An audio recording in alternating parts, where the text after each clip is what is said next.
Hey hey hey, hola Indomax Indo Magazines. Oke, lanjut kabar yang mantap Jos. Kini lagi datang dari Korea Selatan dan Indonesia nih bos. Nah, di tengah gemulutnya persoalan kerjasama KF21 yang semakin merenggang dan belum tercapai kesepakatan baru, kini lagi dikabarkan oleh media Korea Selatan bahwa Korea Aerospace Industries alias KAI kini katanya berencana mau memindahkan production line pesawat latih KT1-nya ke Indonesia nih bos. Nah loh, rencana yang cukup menggiurkan nih bagi Indonesia. Pandai pula dia kan? Mungkin ini maksudnya biar KF21 lancar dan Indonesia jadi borong 48 unit KF21 bos. Mungkin ya. Nah, lantas pertanyaannya bagaimanakah beritanya? Apakah tujuan sebenarnya Korea mau memindahkan lini produksi pesawat KT1-nya ke Indonesia? Setelah ini kita kupas. Kemudian nanti kabar kedua yang tak kalah greget, ternyata 3 negara sahabat sekaligus tetangga dekat Indonesia masuk dalam daftar musuh Rusia bos. Ngeri-ngeri selekedap nih. Lantas negara mana sajakah itu tetangga Indonesia yang dianggap musuh oleh Rusia? Penasaran beritanya? Cus! Markibong, mari kita bongkar berita lengkapnya satu per satu bosku.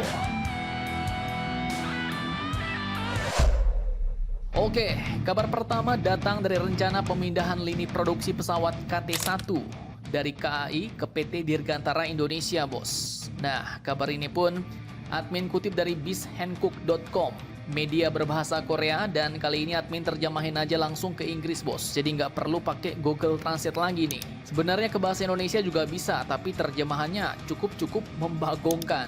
Nah, jadi dari media Korea ini dikabarkan bahwa kini fasilitas produksi pesawat KT1 milik KAI di Korea kini rencananya akan direlokasi ke Indonesia bos. Hal ini pun katanya bakal memakan waktu karena menunggu konsultasi lebih lanjut. Namun dikatakan lagi, jika hal ini disetujui, ditandatangani, maka perusahaan KAI pun diharapkan dapat menikmati efek win-win atau istilahnya saling menguntungkan bos. Karena dengan ini, KAI dapat memperluas kapasitas produksi massalnya melalui tambahan ruang produksi. Dan Indonesia katanya juga akan memiliki batu loncatan untuk kebangkitan industri penerbangan. Nah, cukup menarik nih bos. Jadi maksudnya KAI Korea Selatan ingin memperluas kapasitas produksinya untuk pesawat-pesawat lain. Mungkin KF21 atau mungkin FA50 dengan cara memindahkan lini produksi pesawat KT1-nya ke Indonesia. Sehingga dengan begitu, Indonesia juga dapat untung mendapatkan lini produksi pesawat baru bos. Nah, gimana tuh? Lumayan ya kan? Dan rencana ini rupanya kemarin juga turut dibahas antara Menteri DAPA Korea Selatan bersama dengan Wakil Menteri Pertahanan Indonesia yaitu Bapak Doni Hermawan Taufanto di Kemhan Jakarta beberapa hari lalu bos. Nah, lantas pertanyaannya, bagaimanakah rencana Korea Selatan terkait hal ini?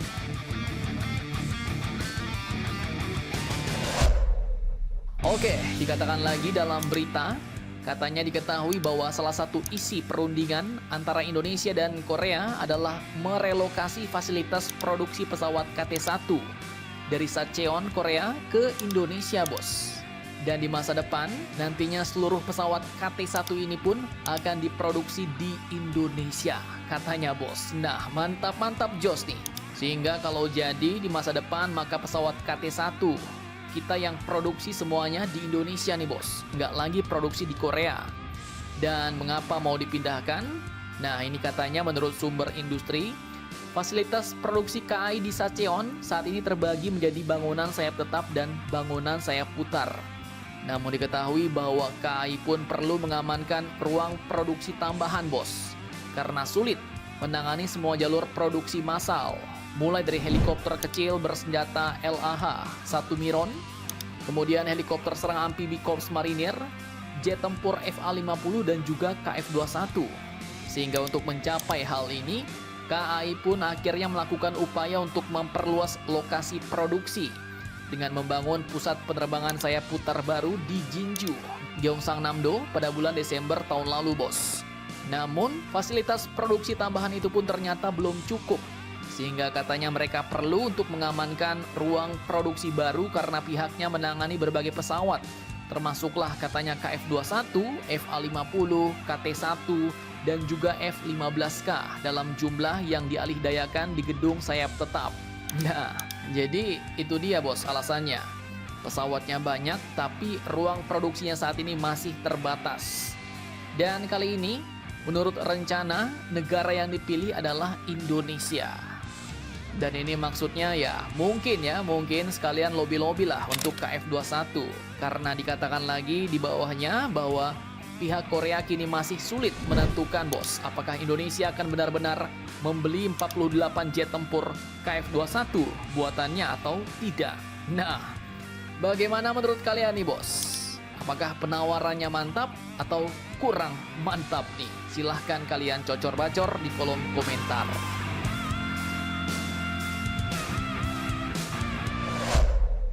Oke, kemudian lanjut kabar kedua yang kini cukup sangar. Ternyata ada 3 negara tetangga dekat kita yang kini masuk dalam daftar musuh Rusia.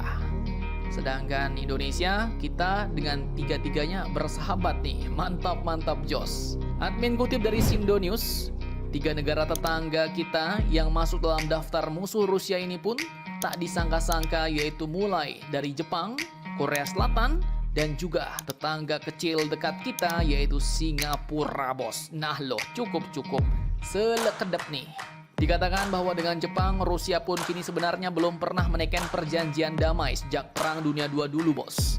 Bahkan kini mereka memiliki sengketa teritorial di Kepulauan Kuril Selatan dan masih diribut-ributkan sampai saat ini bos. Kemudian dengan Korea Selatan, Rusia pun katanya juga memiliki rencana ofensif yang menargetkan lokasi sipil dan militer di Korea Selatan jika terjadi perang dengan NATO. Rencana ini pun bocor dalam sebuah dokumen, dan dalam dokumen itu menguraikan sebanyak 160 target potensial yang bisa menjadi incaran Rusia. Mulai dari jalan, jembatan, pabrik, dan instalasi militer Korea Selatan. Dan kemudian yang paling cukup ngeri selekedep, ternyata tetangga kecil kita Singapura juga masuk dalam daftar musuh Rusia nih. Nah, jadi seperti yang kalian tahu, dari seluruh negara ASEAN sebenarnya hanya Singapura lah yang memberikan sanksi ke Rusia bos. Pada tanggal 5 Maret 2022 lalu akibat perangnya dengan Ukraina. Dan tak main-main dalam sanksinya, lembaga keuangan Singapura seperti bank, perusahaan pembiayaan, asuransi, perantara pasar modal, bursa efek, dan penyedia layanan pembayaran dilarang semuanya melakukan transaksi baru dengan 4 bank Rusia di Singapura. Lembaga keuangan Singapura pun juga diharuskan untuk membekukan aset dan dana apapun itu yang berhubungan dengan bank-bank Rusia tersebut. Bahkan Singapura juga memberlakukan larangan transfer ke Rusia untuk semua barang yang mencakup daftar barang militer dan semua barang dalam kategori elektronik, komputer, dan telekomunikasi. Cukup selekedap bos. Dan untungnya ya negara kita non-blok, jadi nggak perlu ikut-ikutan bermusuhan dengan Rusia. Mereka yang perang ya perang, yang penting kita berusaha mendamaikan dan kita tetap bersahabat, tidak memihak pihak manapun. Malah sekarang kita tetap sahabatan dengan Rusia. Begitu juga dengan Jepang, Korea Selatan, dan Singapura. Mantap jos. Dan jadi bagaimana menurut kalian tentang hal ini? Jangan lupa komentar, tetaplah kalian barbar dan jangan santuy terus demi Indonesia tangguh. Salam Indomax, Indo Magazines.